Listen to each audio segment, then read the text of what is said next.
We must speak the truth about terror. Let us never tolerate outrageous conspiracy theories, malicious lies that attempt to shift the blame away from the terrorists themselves. Huh? What happens? I tell you what happens. Wham! I have a window that looks directly at the World Trade Center, and I saw... No collusion! Shit's getting way too complicated for me. Welcome to the Antedote. This is Greg McCann. And this is Jeremy Roth-Cushel. We're fresh back from Washington, D.C., our 4-day trip. We went a week. We didn't quite go for the event that we expected to go for, but I'd still say I think it was a very eye-opening trip. I would say productive in a lot of ways. I don't want to put myself down, but you really did a lot of I don't want to sell myself short, but you really did a lot of yeoman's work in getting politicians on camera and other things. But it's a very interesting trip. We'll kind of spend maybe the first 20 to 25 minutes or so of this show talking about various things that we did on this trip before we get into some of our other topics. But what was your big takeaway from this? Was there a big takeaway you had from this trip? And then I guess I'll talk about mine. Then we can get into some of the specifics that we saw and did on this trip. Well, I want to apologize for my generation of the timing of this trip, and that I had scheduled it originally because I thought it would get us there right in the heart of the Mueller testimony that had been scheduled for Wednesday, the 17th of July. But then basically days before we were supposed to leave, like a half a week before we were supposed to leave, I woke up to the fact that the Democrats were announcing the changing of the scheduling of the Mueller testimony, supposedly in order to get an hour more of testimony from him out in the open. And it was too late for both of us to change our schedules around issues of work and lawsuits and all those kind of proceedings.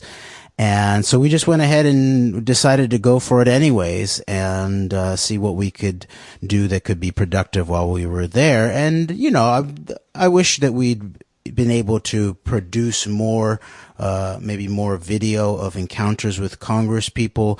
I do think there was a lot of productive work that we did while we were there, both in terms of informing ourselves, but there is also some video, some of which we've put up on the Antedote channel so far, and we will continue to put up some more video that we obtained while we were there. But I would actually say that one of the most interesting things that we did while we were there was doing person-to-person outreach to the liaison offices that are located in both the House and the Senate office buildings of all of the branches of the U.S. military. And so we went in there and then I spoke to a representative in each one of the offices, which included offices of the U.S. Navy, the Army, the Air Force, the Marines, even the Coast Guard, even the State Department, I believe, in the House.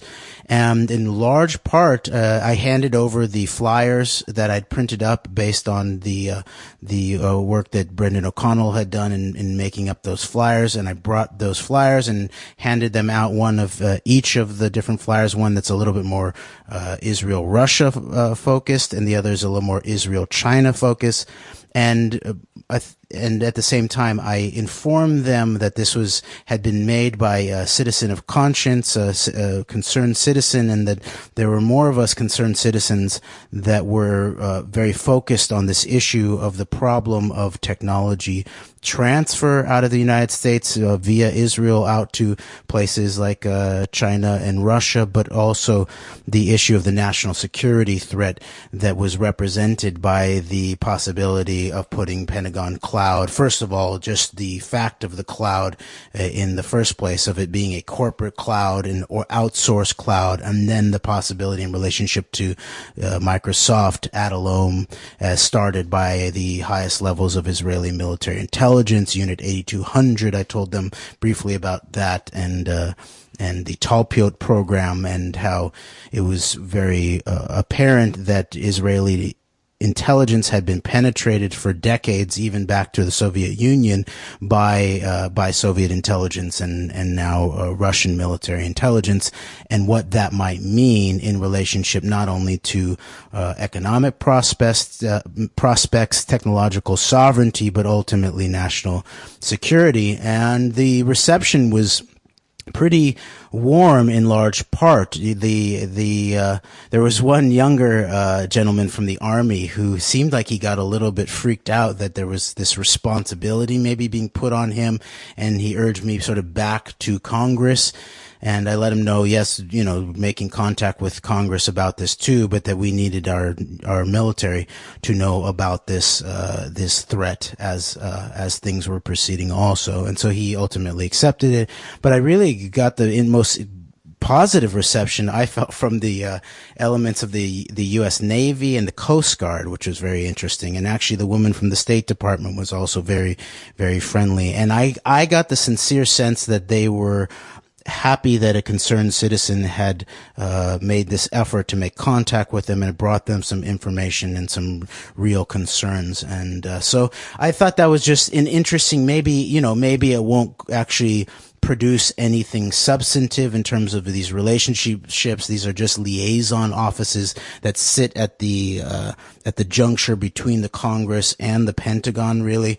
But I thought it was important for them to know it. And what's interesting is that as I went into the offices and spoke to an individual, in most of the offices there were, other groups of individuals who were hearing what was being said. And so, in large part, there was, good handfuls of people who work at the heart of the U.S. Military in relationship to our representative branch in terms of Congress, House, and Senate, who heard about these issues and received that information. So I think that's in a certain way the most important aspect of that maybe is setting it as an example of how to do some of this outreach to very specific offices. So actually, to me, that was one of the most interesting things that happened. But there was also very interesting encounters with Congress people from both sides, as they call it, of the aisle, and in general the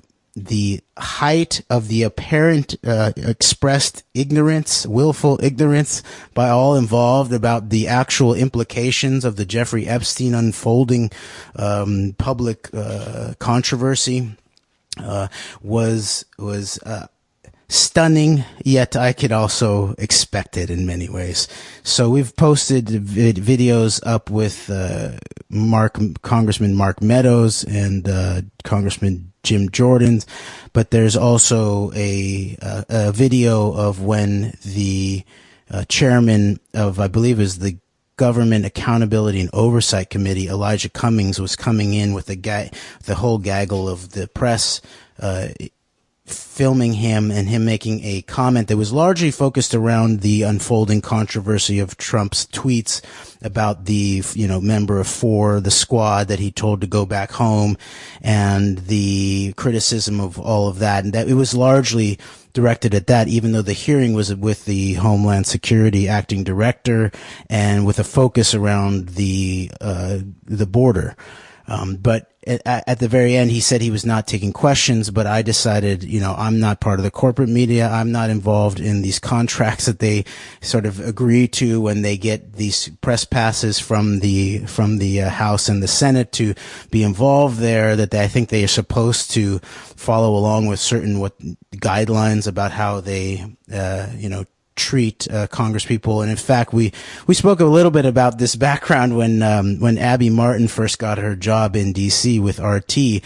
She got in trouble when she went along with Luke Rudowski from We Are Change and sort of chased down, did some We Are Change style confrontation of Rand Paul, and Rand Paul went and snitched on her basically to her outlet via, I believe, probably the Capitol Hill Police and the press organization on Capitol Hill, and she got censured or something like that. And so to me, it shows, I've actually had my own experience there in DC when we went to deal with aspects of 9/11 and put scientific papers in the hands of Congress people, where I was actually stopped briefly by a Capitol Hill police when I was asserting myself, chasing down Senator Patrick Leahy from Vermont in the hallway around an issue of 9/11 treason, and his chief of staff was trying to put me off, saying that they needed to talk about something else, and I said I just need 30 seconds to deal with this very important issue, like Article 3, Section 3, treason, 9/11, that whole thing, and the Capitol Hill policeman actually stopped me and asked me whether I had a press pass or something, whether I was operating as press. And the way I responded to him was that I was operating as an individual, as a citizen who had all of my First Amendment rights fully intact. And he said, "I understand. Thank you." And just let me go on. If I had been a credentialed member of the Capitol Hill press, I would have, potentially gotten into some situation as Abby Martin did when she was working for RT. So I just want to point out that yes, the credentialed press gets more access. We even learned this there. We went into one hearing around technology, I think, and I was filming from the chairs where the public sits, and I guess it's just supposed to observe. And we were told that I was not allowed to continue filming, and that in order to film and to stand up and move around, you had to be a credentialed member of the press. So there is this aspect of access in relationship to press passes. So there's more there too, as I was even told that I did eventually wear my No Lies Radio Antedote press pass as I was chasing down Congresspeople in the hall, because I thought it was sort of the most honest way to do it at some level, to sort of have a visual identification. And then I was ultimately even asked to take that off by a Capitol Hill city policeman while I was just sitting in the audience of that aforementioned government accountability and oversight hearing, where you and I, Greg, we were sitting in the back row on both sides and observing that. And so there's a lot more there. Including encounters with Congressman Marcus Raskin from Maryland and Peter Welch from Vermont, who pretended like he'd never even really heard of the Jeffrey Epstein scandal and looked at me in a very strange way. And that was very early on when I was still trying to get my technology chops together, and I did not have the camera rolling, but I did have audio. And so we'll see how we can best produce all of this. Yes, it was Jamie Raskin, which is Marcus Raskin of the Institute for Policy Studies founder. And we're going to talk about Institute for Policy Studies in a second. I think it was probably on your mind there. So yeah. And you were able to give me tons of names and affiliations of Congresspeople. Well, I try. Yeah. I still have a lot to learn, though. Well, we've made some steps in that direction in terms of this trip, and so it was interesting. And I guess one of our biggest disappointments actually was in relationship to Congresswoman Rashida Tlaib, and that there had been some hope. She had actually expressed to us that she wanted to do an interview that we'd sought from her as she was leaving a hearing, where she said she didn't have time to do it right then, but that to call her office and to set it up. And I went ahead and did that and followed up the next day and never got an answer. I emailed, and then the next day when she was leaving, I asked her about it, and she'd forgotten about it and said, "Why don't you call the office?" And I said I had, and by then she was already in the elevator and said she was too tired to do an interview. And so at that point I wished I had just gone ahead and done a chase down sort of, what's called ambush journalism interview with her in the hallway as she was walking, rather than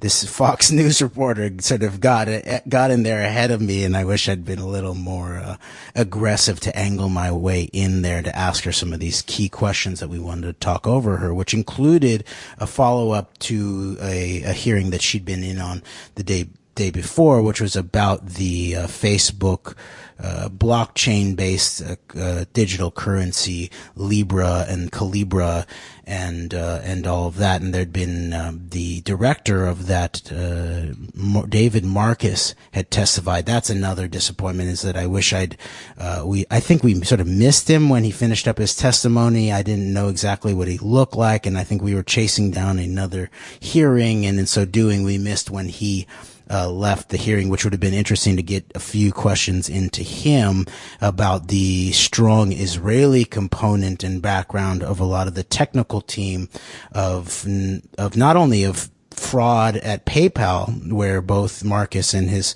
partners from Tomer Burrell from Tel Aviv worked on, but then also this Facebook digital currency that could, if implemented, reach over 2 billion people in the world, and that large portions of the technical leads on it, it seems like it's being operated out of Israel once again. And the whole issue of the, of Israeli military intelligence being involved in these kind of very fundamental, critical style, in this case, invisible infrastructure, because it's money rather than hardware or that kind of thing, is very, very troubling at the very best. Yes, and the Tlaib thing was certainly very, very disappointing. But you also chased, but in addition to that, you also chased the acting Homeland Security Secretary to his SUV, asking him about the Jeffrey Epstein scandal. And it took me the entirety of the walk through the hallways, even just to catch up with him and his security contingent. Those kind of witnesses who come into the Congress usually have a large security contingent, including police and their own private security. And so I had to sort of sprint up there to finally get in an unanswered, ultimately, question as he got into his SUV about the Homeland Security implications of the Jeffrey Epstein foreign intelligence blackmail operation.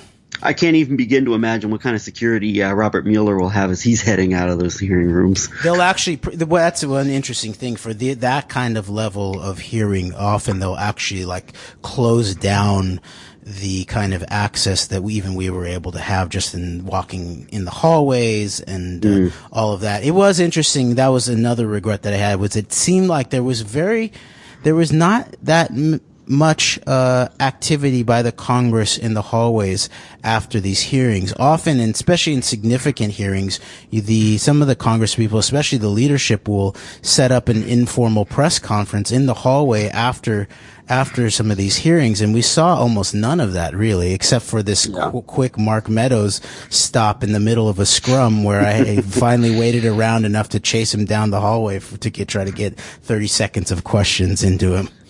Yeah, that was very interesting, and it's interesting. Before we move on to discuss this film that we went to see, I wanted to make one more point about our confrontations. The two people you got on camera, in addition to Elijah Cummings and also Raskin and Peter Welch, were Mark Meadows and Jim Jordan. I'm sure a lot of our listeners have probably at least heard those names, but they're the heads of the Republican Freedom Caucus, and they're kind of the hatchet men that will go on Fox News to criticize shows like Sean Hannity's program, to criticize the Democrats and the deep state for trying to destroy Trump through things. I mean, Jim Jordan's so sycophantic to Trump that he was lampooned pretty awesomely on Saturday Night Live a few months back as it relates to his testimony to Michael Cohen and his grilling of him. But, this is very much figures into what we call the vast right-wing conspiracy, is these are very much ranking Republicans who are very, very much instrumental in pushing a lot of the narrative you hear on Fox News about the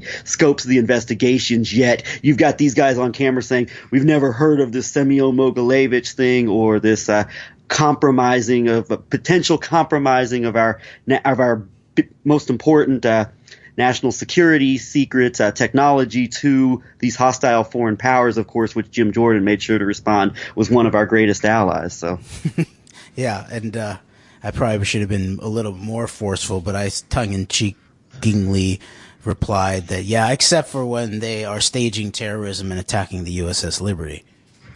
Yeah. And so I'll make just a general comment about D.C. and the way the congressional hearings are set up. It's like I've been very cynical about our country, and I've been cynical about hope for, change, certainly coming within the political system. I still feel that way. And you made a great point about just how it's the small level, just the tightly controlled nature of our current political system, and how we need more options in our system as far as for people to go who may want to genuinely make a difference at the national level, as well as even at the local and state levels. But I really like the way that Congress is set up. I think I think it is a great system, certainly in practice when you see it played out. But the problem is just like so many other things is, if we had a Congress that by and large represented the interests of we the people rather than the, big moneyed interests that a large majority of them actually do represent at the end of the day. I think that, I think this is a great system that there's a lot of hope for it. It's just a matter of, basically getting back control, if possible, of our government. And I think that this is something that is a cherished institution that needs to be not so much preserved, but it would be in a bigger scheme of a real reform of our system would be, I think, is something that really is something we would all benefit from.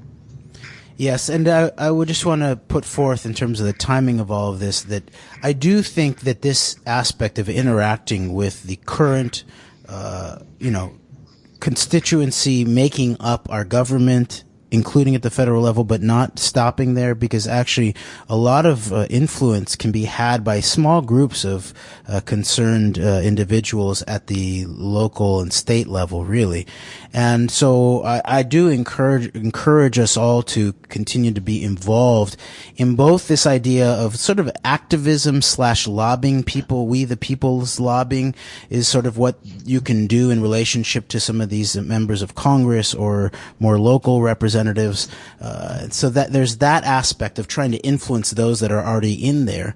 But then also I think that there's a sense that we need to be even more politically empowered. We need to be more politically aspirational and visionary, and actually begin to consider how we're going to strategically reconstruct our political horizon, including such basic things as putting together the kind of visionary platforms that can span the political horizon, while also deconstructing some of these divided and conquered aspects, and figuring out how to actually create coalitions that can work in what I might call a transpartisan way, not necessarily nonpartisan, but working with people who currently inhabit the mainstream Democrats, Republicans, but even also these so-called third parties, to work with groups of people to figure out how we're going to actually put forth a We the People's platform around all of these key issues that we are facing in this time in history. And then, so then finally, I also just in terms of a reference back to the lobbying thing, Congress is now on it's heading into after this Mueller testimony, and a lot of people are saying basically the Democrats look like the leadership is making this Mueller testimony as potentially as little having to potentially have as little impact as possible by pushing it up against the August break where Congress is going to go home. So it'll end up, you mean the same people that are trying to that are killing the impeachment resolutions? Boy, that's a shocker. Yeah, those exact same people, exactly. While spending tons of time apparently on trying to pass through a anti-boycott, divestment, sanction bill, it looks like, or resolution of some sort. And so I just encourage people to go look into, if they're a member of Congress, if you live in the United States of America, a lot of them will be back in their own districts throughout August. There might be town halls. People can look. The way that we were able to interact with presidential candidates in Iowa was by just this simple blog site called I think it's called Blog for President. We'll put a link to it. I think it's called this Blog for President is what it's called, and that'll just list all of the appearances by some of the congressional or the presidential candidates running around the country. Yes, a lot of them are in Iowa, but some of them are in other places. And so just for us to stay involved. And then the issue of the idea of why we do the antidote, really, ultimately, is about the importance of why we have a First Amendment in the first place, and people like Thomas Jefferson saying that if he had to choose between a functioning government and a functioning press, he would choose the latter. The reason behind that is that we, the people, must be informed. We must take our responsibility to inform ourselves, dig up the truth, and inform each other. And so under that umbrella, I believe that we need to also begin to work on setting up these parallel structures of a Republican form of democracy, where at very small and local levels, the people begin to gather together in person to share information and wisdom together. And that, of course, is what is shown by some of these hearings in Congress, is that when people actually gather together in a room, there's a lot more political charge to it, and there's also potential more political results than what happens when we're just firing out to the digital ether in our own echo chambers or stuck on Facebook or Twitter. That the idea of we, the human beings, together in rooms or in halls or in living rooms or on street corners, all of that is more important than ever in the digital age, and that we can use our digital technology as a way to inform direct human to human communication that I believe has a deep promise and necessity to take down these sort of falsely and artificially amplified divisions that are being weaponized against us.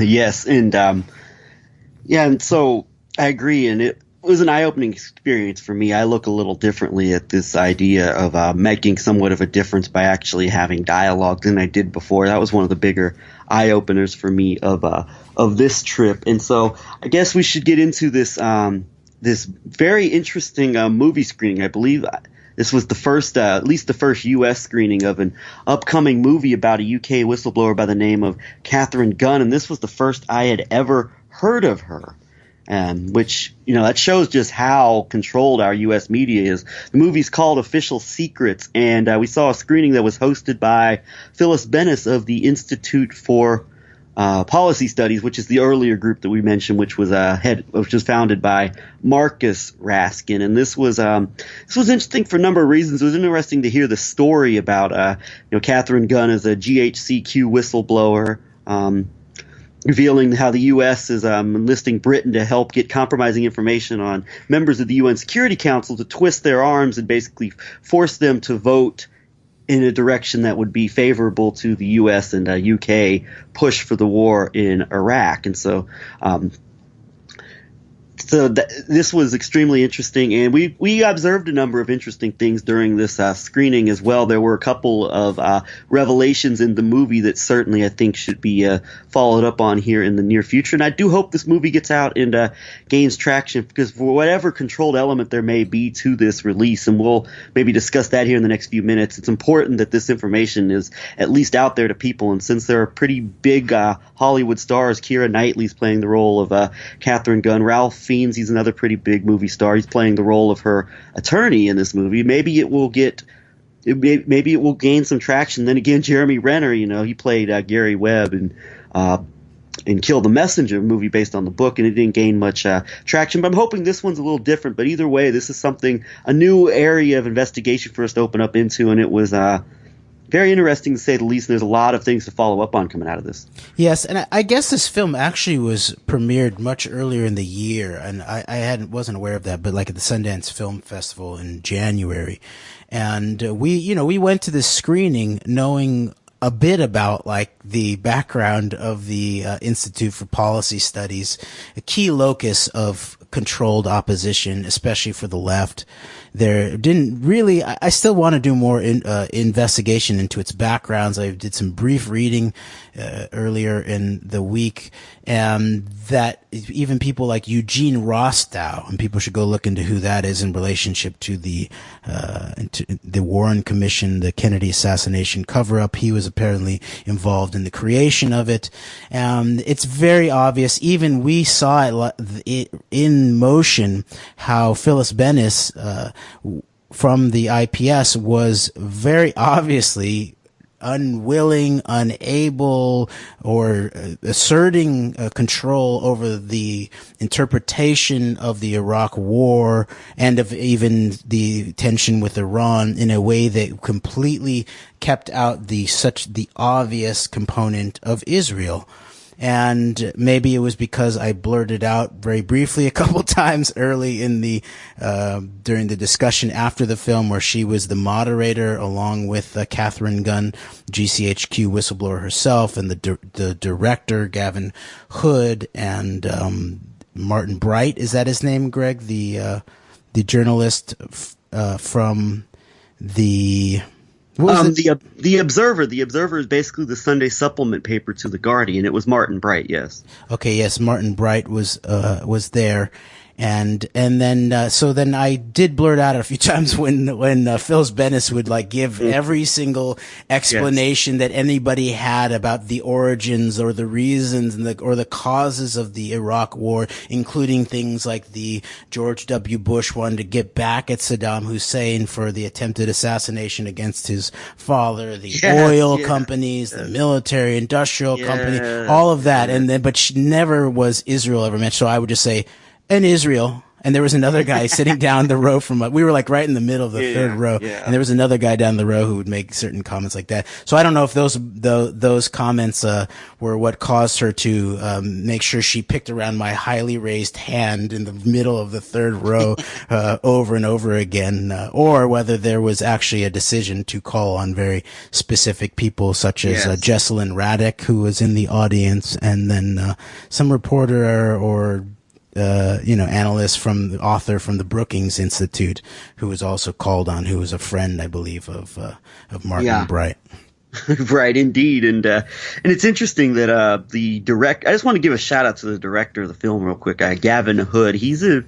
I'm not familiar with a lot of his work, but I mean he's an influential Hollywood movie director. He directed one of the X-Men films, one of the very popular X-Men films, among other things. And Gavin Hood, during this post-movie Q&A, is name dropping the Straussians, and also mentions specifically Office of Special Plans, and told people to look into Abram Shulsky in particular. And you noticed Phyllis Bennis looked a tad bit uncomfortable, like she wasn't too pleased with that when he mentioned all that. Yeah, and both you and I had noticed in the film, which I actually, I don't know if it's just like, films are impactful when you see them on the big screen, or whether it was that. But I had a sense that this film, it seemed very well made. It seemed like a very good film, and that it dealt with a lot of the issues of journalism and the law in a way that resonated with me and what I know, and even my own experience of dealing with the law in relationship to aspects of the government. Even though in my case it's dealing with a municipality, almost like a parking ticket. But I did notice the way that it really depicted that process in a very authentic way, and in a way also that sort of described the story of Katharine Gun stepping forward into her courage, moving from what we might call just a leaker, what I would call just a leaker. And I've had this debate fairly publicly with even people like Abby Martin back on Twitter after Snowden and relationship to Assange, that there's a difference between a leaker and a whistleblower, and that a leaker releases documents that need to be known, and that's an important service at times if they are key issues for public the public good or public information.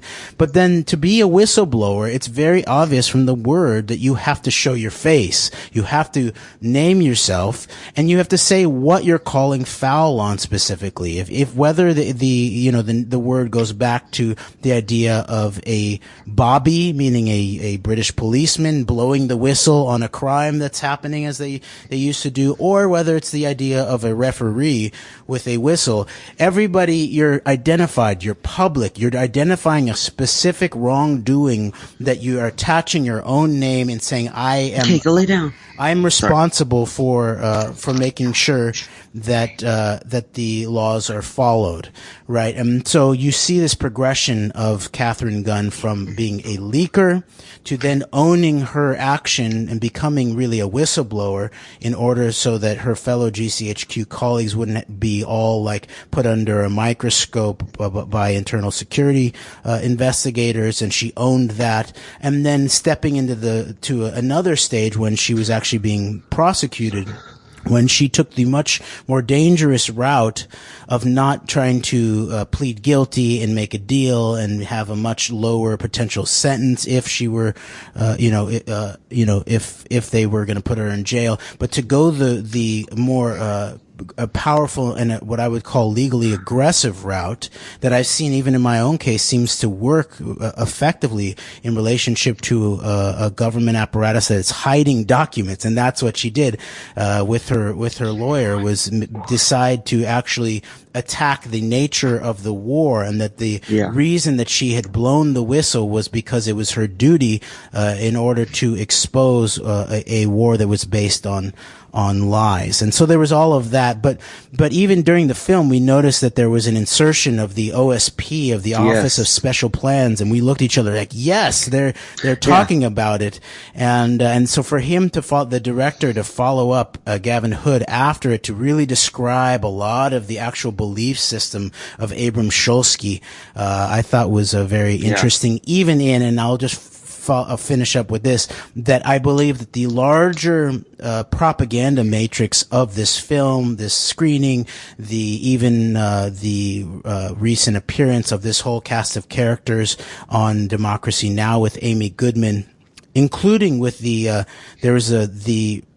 journalist who was in the United States of America, who had been trying to get this story of the Office of Special Plans and the frame up of the intelligence and this guy, even on Democracy Now!, actually talked about names that you would know, like Douglas Feith, Paul Wolfowitz, Richard Pearl, Ed Vulamy, his name is. And so he was the one who was sort of the truth teller on Democracy Now!, I feel. So it was interesting all along. And then afterwards, had a brief conversation with the director, and informed him about the Pentagon whistleblower, Karen Kwiatkowski, and who was talking about the Israeli generals who were being brought into the Pentagon without security procedures and all of that, and he was interested to hear that, and that was being done right in front of Phyllis Bennis, who you said had an interesting look on her face. Yes, she did. And I guess to wrap up this topic, because we'll move on to the last third of our show into some other important stories that we've been following, is I guess the last thing I'll say, I guess I shouldn't spoil the movie for people who want to see it, but there's a key name to look at in the future when this movie comes out. There's a key role in this movie, even though he's not actually in the movie, but it's the basis on how Katharine Gun ultimately, her case is ultimately settled, is Lord Peter Goldsmith, who was the Attorney General to the UK, who was giving Tony Blair advice on, as far as from a legal perspective, whether or not the Iraq War was legal or not. And there's a reference to a meeting he made to the US, which involved the Office for Special Plans, a very fateful meeting. And this is something I think we'll talk about more in the future, as this was very much laid into the movie, and this was a specific thing that we certainly caught on to in the movie. But this is very key to that history of I think the direct lead up to the Iraq War, and the fact that none of this has ever been discussed in the U.S. media, as far as I know. I mean, years. I mean, we hadn't heard of her. I mean, maybe you had heard of her a little bit. I'd never heard of her until this past week. But there was a complete U.S. media blackout of this story, and it's amazing just how bad it was. And I mean, we could talk a lot more about our trip to DC, but I guess we're gonna kind of have to wrap that up now. Any final thoughts on the Goldsmith or this movie before we move on? Yeah, I think I think you've identified a key piece of it, the Goldsmith connection. And if there's things that are specifically being disinformed about or propagandized, or there's a limited hangout aspect of this film, which I'm almost positive there is.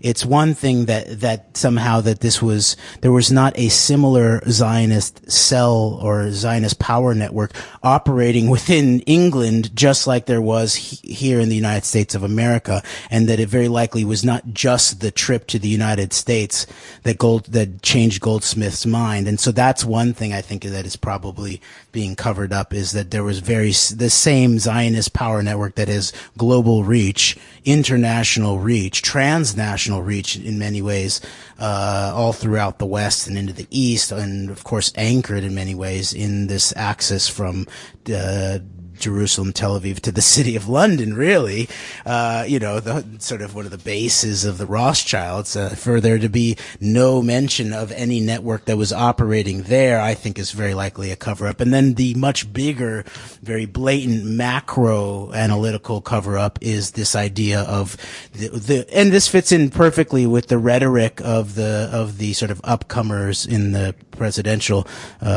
race, of people like Tulsi Gabbard or even people like Bernie Sanders, in terms of regime change wars, right? And this distinction, and Obama was making it too, right? The wars of choice versus the wars of necessity. And this film, of course, keeps in place the so-called war of necessity, the war on terror. And it was even brought up. Amy Goodman chose to highlight this, I believe, that Katharine Gun stated that she was completely open to surveilling people if it were to try to stop a terrorist attack, but to start a war based on lies, she was not going to do that. And that was one of the things I was going to bring up in my question, along with the oncoming technology threat, the cyber threat, the cyber war domain that's entering into, and how it's very similar networks that orchestrated Iraq war that are orchestrating this sort of the cyber warfare domain, but was that we're still not allowed to even talk in these so-called anti-war circles about the fraudulent war on Afghanistan, the lies that led to the war on terror, which were even bigger in many ways, right? And even more global in many ways, right? Because it wasn't just about targeting one country. It was about really targeting the entire world with an emphasis, yes, on the geopolitical so-called enemies of of Israel and all of that. But really, we're still not allowed to talk to people like Phil. Anytime that Phyllis Bennis is running a conversation, you're not allowed to offer up an interpretation that might even call into question the war on Afghanistan or the war on terror in general. So I think that actually, in large part, is the bigger piece of the propaganda that this film, Official Secrets, further concretizes. Yeah, great point. And I guess absolutely, and we'll hopefully more discussions about this will be opened up as this movie gets closer to its release date, which I believe is in early September. So it's one of the reasons why I'm glad we went to. Very glad we decided to go to that event. You found it, and I'm very glad we decided to go. So anyway, we've got don't quite have as much time as we wanted. We've got a few stories that we want to get into. Jeremy, which story do you want to turn to right now? Well, I just, in sort of closing our DC, I just want to put on the table something that I ran into just as we were finishing up our trip in DC, and while we were reading one of these stories that we think is very interesting that people will link to, but published at The Swamp, the Epstein associate nobody's talking about, the IDF-linked Bond girl infiltrating the UK National Health Services, NHS, by Johnny Vedmore. It was published 11 days ago, and its title is FIFA Corruption, the Panama Papers, the Mossad, and Nicole Junkermann.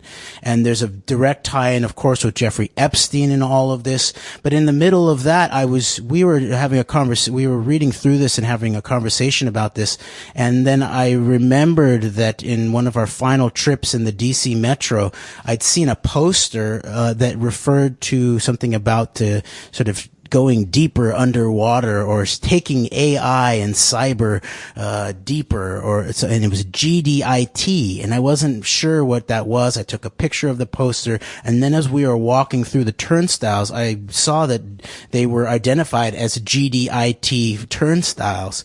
And so at this reading through this article, it came up that this woman Junkermann, very interesting person, very obviously an Israeli intelligence intelligence officer or agent of some sort sitting on boards with Ehud Barak and at the epicenter of FIFA corruption scandals. And I've even just recently found an article that I was telling you about, Greg, showing that her company, an entertainment company that owns a lot of like the broadcasting rights to European and German soccer, is sold to a big Chinese firm sold years back. That in the midst of all of this, she had been on the Jeffrey Epstein Lolita Express private jet log by herself, I believe, was what stood out to this Johnny Vedmore, who wrote this very important story. And so that sort of points out that maybe she is either debriefing or being debriefed, or they're coordinating, knowing what we know about the Epstein in conjunction with the Israeli intelligence. But then I begin to think about, the Gulfstream, all of this takes place on private jets. And I pointed out private jets go through airport. They have separate parallel airports. They much less security at some level. They sort of have a certain area. But then I was like, what are the Gulfstream jets? This is all happening on private Gulfstream jets. And so then I looked that up and I found this article that said that Gulfstream had been bought by General Dynamics in 1999. And as I was looking through that, I looked up General Dynamics Israel or something like that. And then I found out that GDIT, thus obviously having some type of contract for the some aspect of access technology in the DC Metro.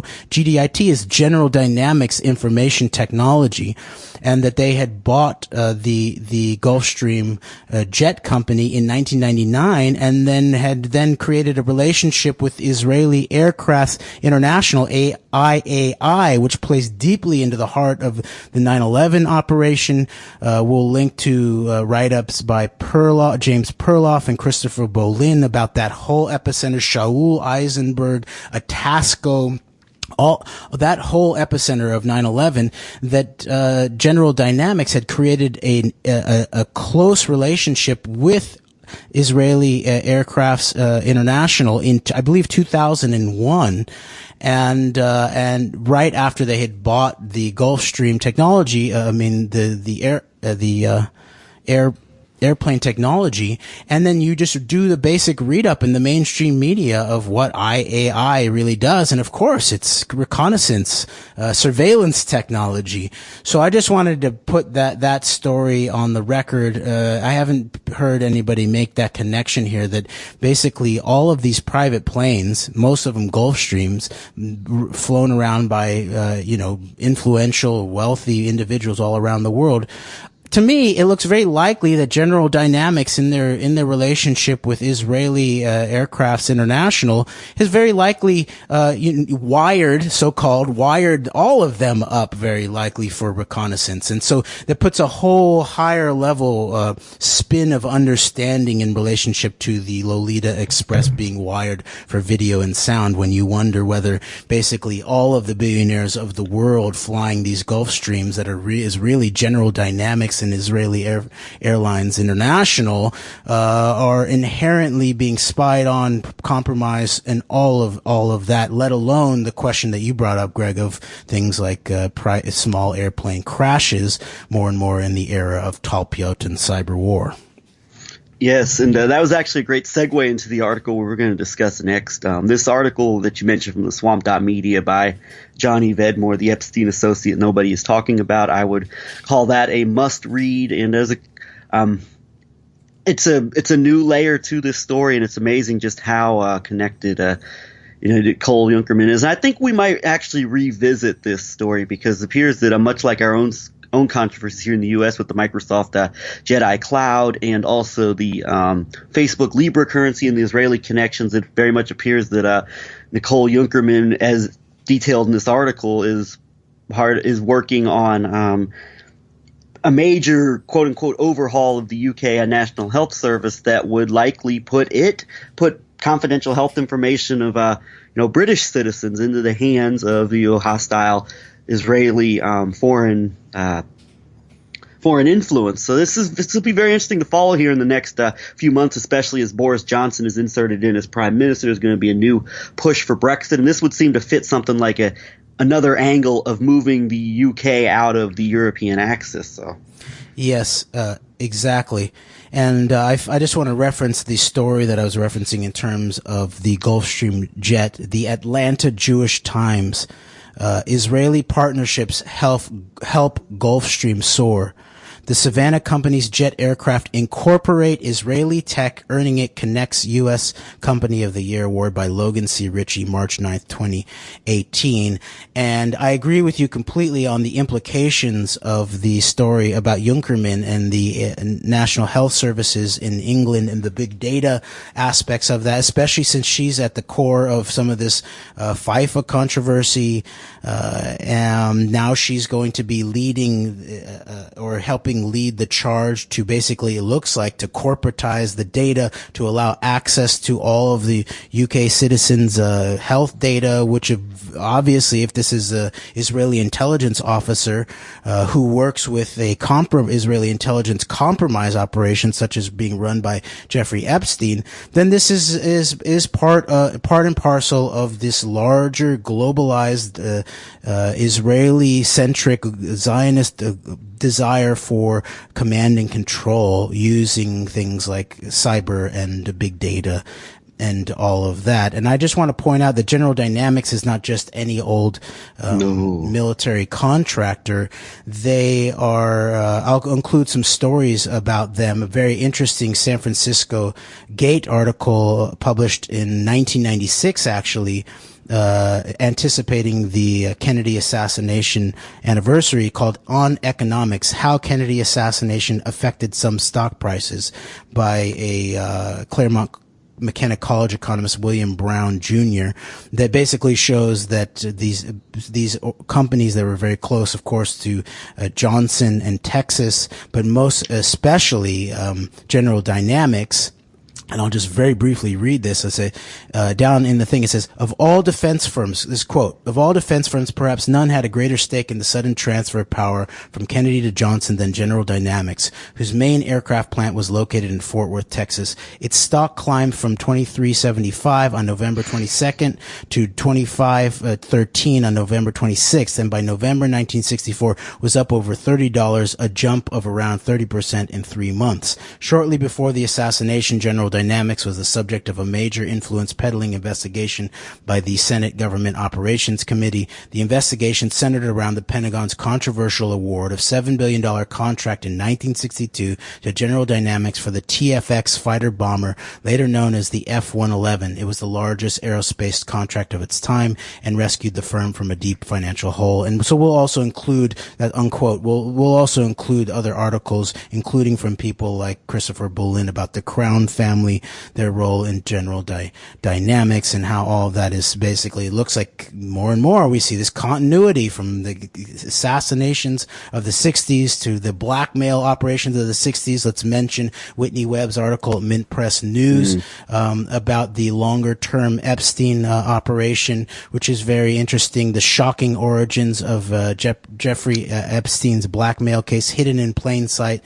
It's titled. That's some very interesting information there in terms of the Louis Rosenstiel and Roy Cohn and all that. But one last thing I want to put on the table in our last 5 minutes here is the question of Nathan Myhrvold's connection to Jeffrey Epstein, which I believe will sort of connect the circle in relationship to the Jedi Cloud issue surrounding Microsoft and the connection to Jeffrey Epstein as a foreign intelligence compromise operation with a strong nexus in Israel, but more and more looks like it's connected, throughout the West, but also probably back to Russia, especially in relationship to Eurasian organized crime. Nathan Myhrvold, and we will indeed, and I'll throw in real quick, Nathan Myhrvold is the person who Alan Dershowitz is now claiming that Epstein accuser Virginia Roberts confused him with in his disgusting attempt to continue to slander victims of Epstein's crimes. So. Okay, yes, good. And we'll include a link to an article at torsays.com, TORESAYS.com, exclusive photos of Epstein, and it shows a lot of this deeper Silicon Valley connection via the conference that was being held often in Silicon Valley, and that included the highest levels of people there. But Nathan Myhrvold, who's he's the former chief technology officer of Microsoft, and he's been described as their chief strategist, right, through some key years. And then afterwards he starts becomes the ultimate patent troll. So think about that in relationship to Talpiot and controlling technology. He's a patent troll, and then ultimately became an investor. And we have a story that we'll link that shows that he was the one who introduced Bill Gates into his first individual investment into Israeli technology firm. So I think that this is a key piece here. People should look and dig a little bit more into this Nathan Myhrvold connection as the former chief technology officer of Microsoft, and how deeply he might be embedded within this Epstein compromise operation. So, Greg, we have 3 minutes left here. Any final thoughts? Oh man, well, we've got a lot. I mean, you know what? I think maybe we can finish off this show, and I'd like to follow up on some of these topics certainly on future shows. And we once again will reiterate that we are working on getting time to set up to do longer form shows. And I'd like to finish up by mentioning just a couple of articles that we're looking at right now that we may revisit, but just some good work that's being done within elements of the alternative media for people to look at. If you don't mind, go for it. Yeah, as the aforementioned Whitney Webb article, first of a 3-part series in Mint Press News, The Shocking Origins of the Jeffrey Epstein Case, where she goes in depth into the relationship of Roy Cohn to Meyer Lansky, and also to a man who I'd heard of, but we've talked about a little bit on our show, but has kind of very much gone unrecognized by the name of Louis Rosensteel, my mistake. Very interesting history there, and there's 2 parts of this article that still to come. We're going to link a number of. I'd also like to mention. Go ahead. I remember. I just want to reference this. That I remember seeing a book that was written about Louis Rosensteel by someone who worked for him, who I believe said that he had allegedly confessed to a role in the Kennedy assassination. Oh, very interesting. Very, very interesting. We can follow up on that, or other researchers out there can follow up on that as well. I'd like to mention Johnny Gatt, Vigilante Intelligence, put out one of the best videos I've seen yet on this whole how this Epstein thing links to Trump. Just so many people, so many names. And I'd also mention Adam Green about No More News in there as well. He's done some great videos breaking these connections down. This Vigilante Intelligence video titled Trump's Pedophiles, we'll link to it in the description. I mean, warning, it will make your stomach turn seeing some of the ways these people operate and just how sick they are, but it's a highly recommended article because of the information in it. Also, I would like to mention a forensicnews.net article, Walter Soriano, the covert operative for Russian and Israeli elites. And this is one that there's a good chance we'll come back and revisit, because this is important, and this really, I think, is another layer in tying together whatever this bigger Russian-Israeli game is going on, where there's this connection. Forensicnews.net, Walter Soriano, the covert operative for Russian and Israeli elites. So I would recommend people look at those articles, and we're also going to include several links on this whole PayPal, Facebook Cloud, Libra. Turning over of this Facebook Libra, turning over of this technology and how it relates to Israelis, and just how central Israel has been to this whole to PayPal over the last several years, including a Haaretz article titled, it's from 2014, but we're finding it now, when PayPal needs to battle fraud, it sends in the Israelis. So just a number of articles to take a look at. We will link to all of these in our show notes, as well as a number of other articles. Yes, including an electronic intifada, how Facebook protects Israel, which of course is what we were going to follow up with Congresswoman Rashida Tlaib about the connection of censorship using Facebook on behalf of the Israeli government in relationship to a now digital currency good to go global that would be potentially in the hands of technologically of Israeli military intelligence. So indeed, I guess some of these threads we will continue to follow up on. And thank you so much. Antedote, we out.